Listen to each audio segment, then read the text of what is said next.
Selamat datang kembali di channel TV Jadul. Kali ini saya mau menceritakan film aksi Hong Kong bertemakan perjudian yang dibintangi oleh Andy Lau dan Alan Tam. Film berjudul Casino Raiders ini berkisah tentang sepasang pejudi terbaik Asia yang tak sengaja masuk ke dalam dunia perjudian internasional yang dipenuhi dengan tipu daya muslihat dan juga pembunuhan kejam. Wah, kira-kira bagaimana ya cara mereka mengatasinya? Maka dari itu simak video ini sampai akhir dan tentu saja selamat menyaksikan. Mohon perhatian, pintu teater 1 susah dibuka. Film bermula dari adegan dibebaskannya Andy Lau dari penjara akibat terlibat perjudian ilegal. Baru saja keluar dari pagar, tiba-tiba Andy Lau hampir keserempet mobil Mercy. Tadinya Andy Lau mau menghajar si sopir, tapi setelah melihat yang menyetir adalah Rosamund, seorang gadis cantik, maka Andy Lau pun membatalkannya. Di tengah jalan, barulah diketahui bahwa Rosamund ini adalah seorang tunasusila yang dibayar Alan untuk menjemput kebebasannya Andy Lau.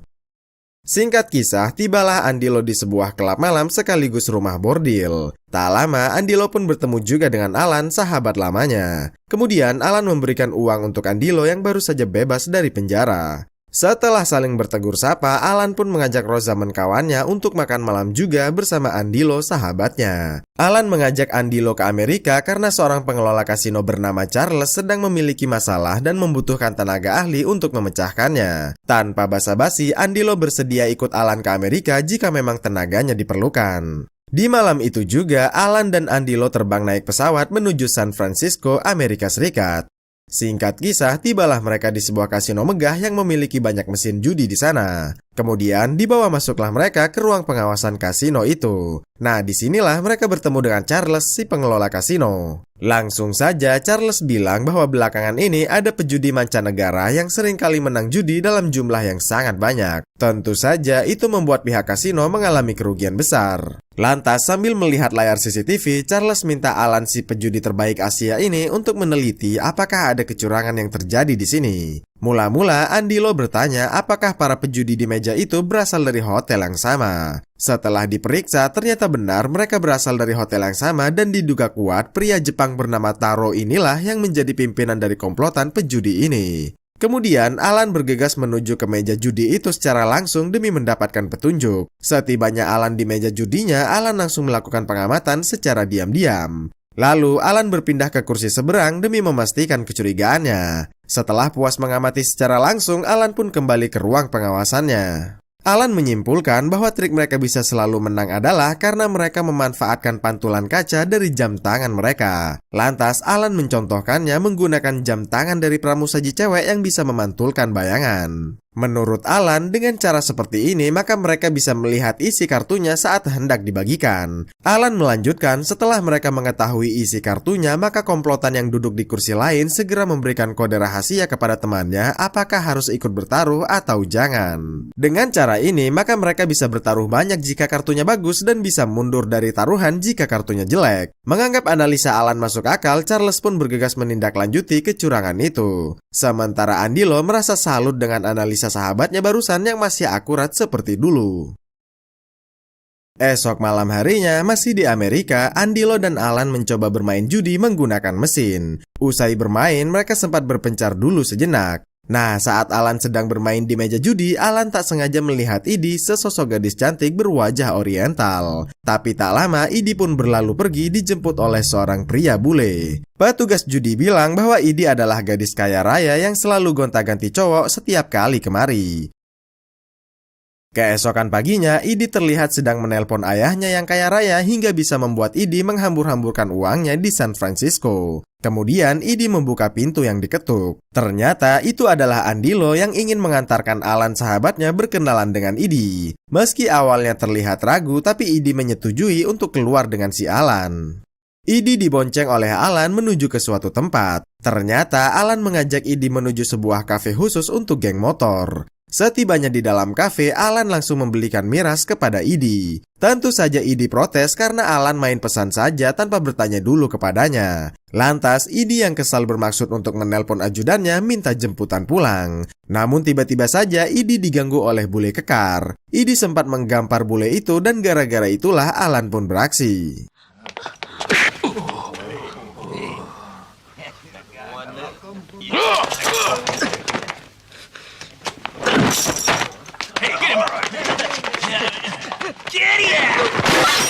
Lalu Alan yang nekat sempat menusuk bule itu dengan beling. Walhasil Idi pun hendak menelpon polisi terdekat. Akan tetapi telepon itu cuma mainan yang mengucapkan selamat ulang tahun kepadanya. Jadi semua bule tadi adalah orang suruhan Alan untuk mengeprank Idi. Tentu saja Idi langsung berwajah masam. Alan rela menyewa stuntman Hollywood ini hanya demi membuat Idi menjadi terkesan kepadanya. Ternyata benar aksi iseng Alan tadi tidak sia-sia karena Idi sekarang mulai naksir juga pada si Alan. Itu bisa dilihat dari tingkah manja Idi sebelum Alan pamit pulang ke rumah. Keesokan harinya, Idi bersedia ikut Alan dan Andilo yang mau balik ke Hong Kong. Sebelum menuju pesawat, seorang mata-mata terlihat hendak memotret si Alan. Singkat kisah, setibanya di Hong Kong, Alan dan Andilo terlihat menghabiskan waktu dengan bermain biliar. Karena Alan mengaku ingin berhenti menjudi serta keluar dari dunia kriminal. Lalu Andilo memutuskan untuk nyari minum keluar sebab Andilo tak pandai bermain biliar. Nah, saat Andilo sedang asik-asik minum dan merokok di supermarket, tiba-tiba Andilo melihat ada dua mobil misterius yang berhenti di depan gedung biliar. Ternyata itu adalah Eddie, seorang bos geng yang biasa menerima jasa membunuh.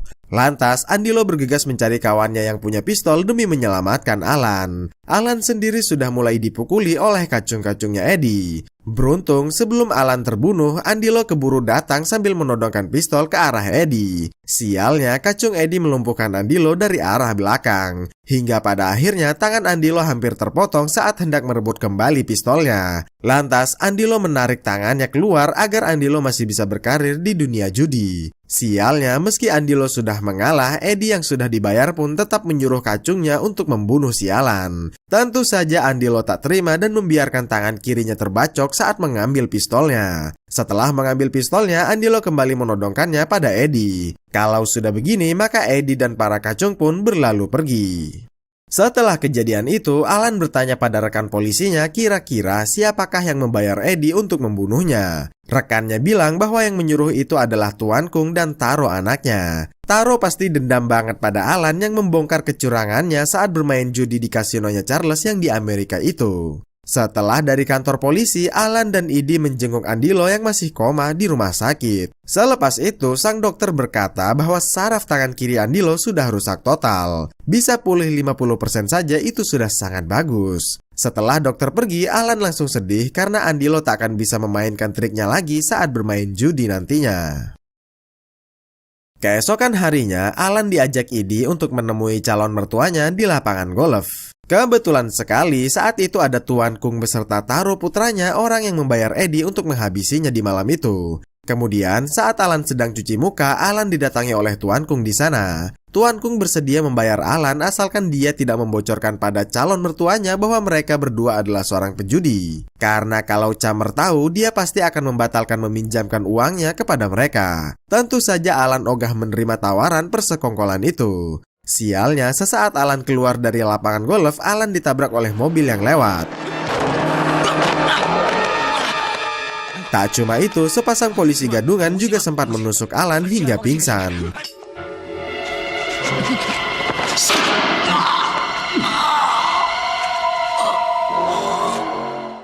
Singkat kisah, Alan terbaring di rumah sakit dan Camer langsung berterima kasih banyak kepadanya. Karena berkat Alan lah, Tuan Kung dan Taro jadi batal meminjam uang dalam jumlah yang banyak kepadanya. Tak hanya berterima kasih, Camer juga menawarkan Alan untuk bekerja di perusahaannya. Tentu saja Alan yang sudah lama ingin pensiun dari dunia judi pun menerima tawarannya. Tapi dengan satu syarat, Alan tak boleh lagi terlibat dalam dunia kriminal. Di lain sisi, meski sudah sembuh, tapi tangan kiri Andilo itu tidaklah seperti yang dulu. Bahkan untuk memegang telur saja Andilo tak mampu. Beruntung, Andilo punya Rosamund yang selalu setia menemaninya baik suka maupun duka. Meski tangannya sudah tak selincah seperti sedia kala, tapi Andilo tetap berjudi. Namun kali ini, Andilo sering kalah lantaran sudah tak mampu lagi memainkan tipuan tangan.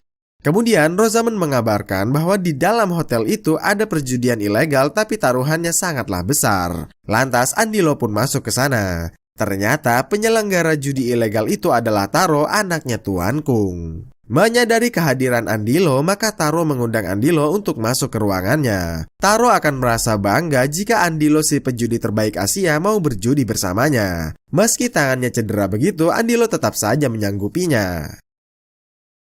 Keesokan harinya, Andilo mendatangi kantor Alan demi meminjam uang untuk berjudi melawan Taro. Adapun uang yang dibutuhkan adalah 5 miliar rupiah. Sayangnya, karena Alan sudah bertekad untuk berhenti dari dunia judi, maka Andilo pun pulang dengan tangan kosong. Tapi di malam harinya, Andilo tetap menghadiri judi di tempatnya Taro sambil membawa sekoper uang. Dan bermain judilah Andilo melawan Taro. Sialnya, saat lagi asik-asik bermain, tiba-tiba saja mereka kedatangan polisi. Walhasil, Andilo pun bergegas merebut koper uangnya Taro lalu dilemparkan keluar jendela. Ternyata di luar sana, Rosamund sudah siap menjemput koper itu. Kemudian, para polisi terlihat membekuk semua orang yang ada di sana karena menerima laporan bahwa tempat ini mengadakan judi ilegal. Namun polisi batal menangkap mereka setelah melihat kopernya Andilo yang hanya berisi uang mainan saja. Sudah pasti Taro jadi kaget dan marah kepada Andilo mengingat koper uangnya sudah dibawa kabur oleh Rosamund. Setelah Taro ditipu 5 miliar oleh Andilo, Taro pun menyuruh kacungnya untuk menculik Idi, istrinya si Alan. Usai menculik, Taro menghubungi Andilo melalui pager agar menemuinya jika tak mau Idi mati terbunuh. Awalnya, Andilo menelpon Alan dulu demi memastikannya. Tapi sayang, Alan yang sibuk sedang berada di luar negeri. Meski sempat dicegah oleh Rosamund yang khawatir, tapi Andilo tetap mau ke markasnya Taro demi menyelamatkan Idi. Singkat kisah, tibalah Andilo di markasnya Taro. Setibanya Andilo di dalam, Taro langsung menyambutnya. Bukannya melepaskan Idi, Taro malah menggampar Andilo. Tiba-tiba saja Rosamund menyusul ke sana demi menyelamatkan Andilo. Sialnya, kaki Rosamund sempat tertembak. Walhasil, Andilo yang marah pun menembaki para kacung Taro sampai tewas. Namun pada akhirnya aksi Andilo dihentikan oleh Tuan Kung, ayahnya Taro. Setelah kondisi berbalik, Taro yang dendam langsung menembaki Rosamund sampai meninggal. Tuan Kung sendiri sebenarnya tak setuju dengan keputusan Taro barusan.